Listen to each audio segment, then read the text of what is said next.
राष्ट्रीय शैक्षिक महासंघ के इस कार्यक्रम में सभागार में मौजूद हम सबके आदरणीय राष्ट्रीय स्वयंसेवक संघ के अखिल भारतीय कार्यकारिणी के सदस्य मान्यवर श्रीमान सुरेश सोनी जी भाई साहब, अभी जिनने हमारे बीच अपना मार्गदर्शन दिया, परम पूज्य बाल योगी उमेश नाथ जी महाराज साहब, पीठाधीश्वर वाल्मीकि धाम,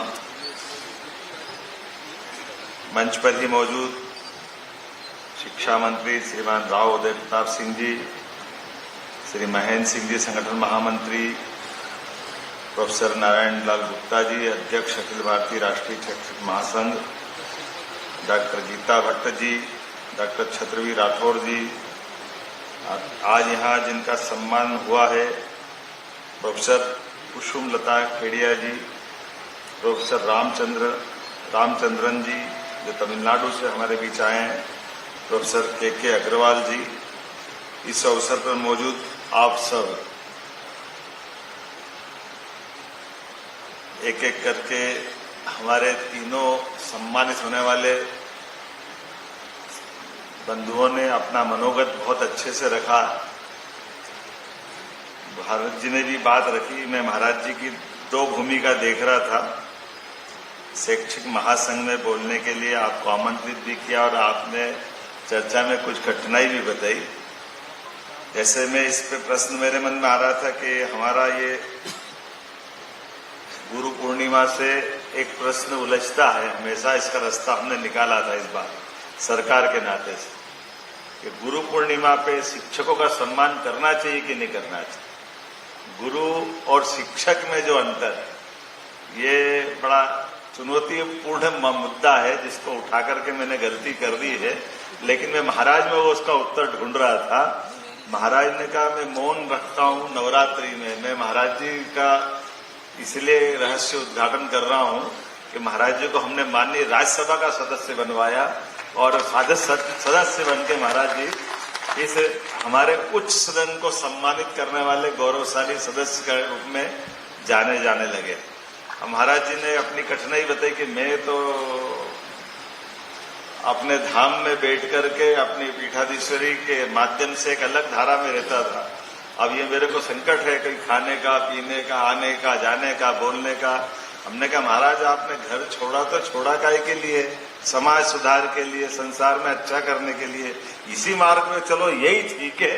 मुझे लगता है कि नवरात्रि में आज आपका ये जो हमारे बीच में अपने बीच दो शब्द बोलना है, ये उसी मार्ग पे चलने का और आपके माध्यम से हमको आशीर्वाद पाने का, ये सच्चे अर्थों में हम अपने इस शैक्षिक महासंघ के माध्यम से जो आप स्थापित कर रहे हो। जब इस देश में प्रश्न खड़े हुए, कुछ प्रश्नों की तरफ हम देखेंगे तो ध्यान में आएगा। जैसे रामायण की बात है, कभी कल्पना करें कि गुरु वशिष्ठ अगर दशरथ जी के घर नहीं जाते और राम लक्ष्मण को उठा करके जंगल में नहीं ले जाते, तो क्या हम कल्पना कर सकते थे कि ये रामायण का ऐसा रूप होता? हो सकता है दशरथ जी अपने बाद राजगद्दी दे देते, लेकिन अगल बगल में अब ये भी एक बड़ा चुनौतीपूर्ण मामला है। पता नहीं उसका क्या अर्थ होता कि भगवान राम को लक्ष्मण को ही वशिष्ठ जी ने क्यों मांगा? दशरथ तो बहुत समर्थ राजा थे, सेना भी बड़ी भारी थी, तो ऐसे में वो सेना ले जाने के लिए जब बात उन्होंने कहा मेरी सेना ले जाओ, नहीं बोले महाराज ने मना कर दिया, वशिष्ठ जी ने बोले नहीं चाहिए। उन्होंने कहा हाँ विश्वामित्र जी, सॉरी माफ करना, तो विश्वामित्र ने कहा ये ले जाओ सेना, तो बोले नहीं ले जाना। बोले फिर अच्छा, बोले बाद में बोलिए बगल में आपके यहाँ। अब कभी कभी मैं मुख्यमंत्री होने के नाते से उसका अर्थ निकालता हूँ कि जब हमारी कोई व्यवस्था में कमी रहती तो कोई ऐसा मार्गदर्शन करने वाला भी आता है कि जो सत्ता के तंत्र में कोई घुन लग जाता है, तो उनने कहा नहीं इनसे नहीं है। एक तरह से वो कांच दिखाने के बराबर भी कि दो बालक अपने पुरुषार्थ पराक्रम से उनने वो इतने बड़े अत्याचारी राक्षसों का अंत कर दिया। जो समर्थ सेना तो पहले भी थी, क्या ऐसा नहीं हुआ होगा कि सेना को मालूम नहीं पड़ा कि वहां क्या हो रहा पास में? ऐसे कई घटनाक्रम होंगे। लेकिन जब विश्वामित्र जी ले गए तो ले जाने के बाद देखा कि न केवल उनका अत्याचार का अंत हुआ, बल्कि आगे जाकर के धनुर्यज्ञ भी हो रहा था, वो सीता माता को भी लेकर के आए। तो अगर केवल वो इतिहास को गायब कर दो तो भगवान राम का जीवन खाली पड़ जाता।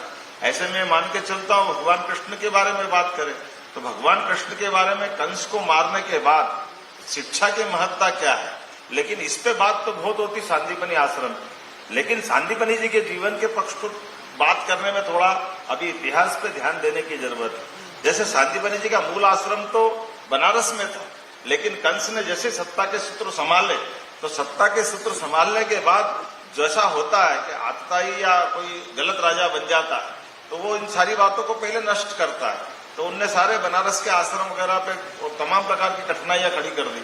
अब सांदीपनी जी अपनी 6 माह के बच्चे को लेके, पत्नी को लेके तीर्थाटन करने के लिए निकल पड़े। तीर्थाटन करते करते ये बात तो सही थी कि सांदीपनी जी की ख्याति बहुत बड़े उच्च कोटि के आचार्य की थी।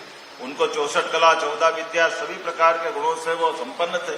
जब ये घूमते घामते समुद्र के किनारे पहुंचते हैं तो ऐसा कहते हैं कि वो प्रभास पाटन का क्षेत्र जो द्वारका के नाम में जानते हैं, ये वहां उनको उस समय भी जैसे अभी आजादी के समय हमारे यहाँ देश के आसपास के समुद्र तटों पर कभी पुर्तगालियों का, कहीं किसी का, फ्रांसीसी का, किसी का कब्जा था। ऐसा कहते हैं कि सांदीपनी जी के आने की आहट सुन करके उस समय के विदेशी लोगों ने जो आतंकवादी के रूप में थे सांदीपनी जी को पकड़ लिया, उनको कहा कि आप हमारे बच्चों को आपके गुण दीजिए, इनको सिखाइए। अब सांदीपनी जी ने कहा मैं अपने देश के साथ गद्दारी नहीं कर सकता, मैं केवल राष्ट्रभक्तों के लिए पढ़ाने के लिए मेरी शिक्षा है। मैं देश के ऐसे इस टाइप के लोगों जो मेरे देश के साथ गलत भाव रखते हैं उनको नहीं पढ़ा सकता। और ऐसा मानते कि सांदीपनी जी उस पूरे घटनाक्रम में जैसा आतंकवादियों का तरीका रहता है, उन्हें मारा, परेशान किया, तमाम दबाव दिए, लेकिन वो शिक्षा देने को तैयार नहीं हुए।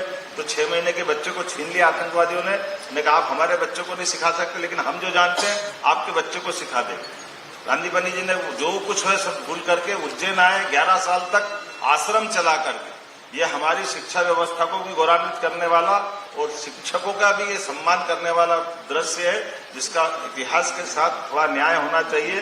वो 11 साल तक पढ़ाते तब जब कृष्ण भगवान कंस को मारने के बाद 11 साल की उम्र में उज्जैन में आए और उज्जैन में आकर के जब शिक्षा ग्रहण करने के लिए वो यहाँ लगे, तब जैसे माननीय महाराज जी ने बताया कि ऐसा जैसे कंस को मारने की बड़ी घटना है, लेकिन बड़ी घटना के बाद सबको मालूम है कि कंस के दामाद तो जरासंध के थे और जरासंध बहुत बड़ा राजा था।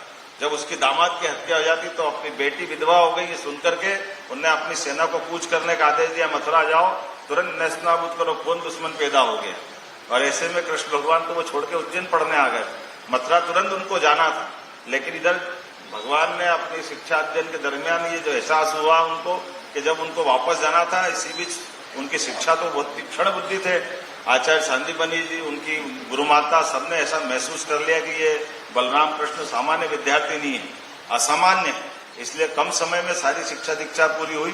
तब उनने धीरे से गुरुमाता की, फिर भी गुरुजी की तो भाव भी नहीं था।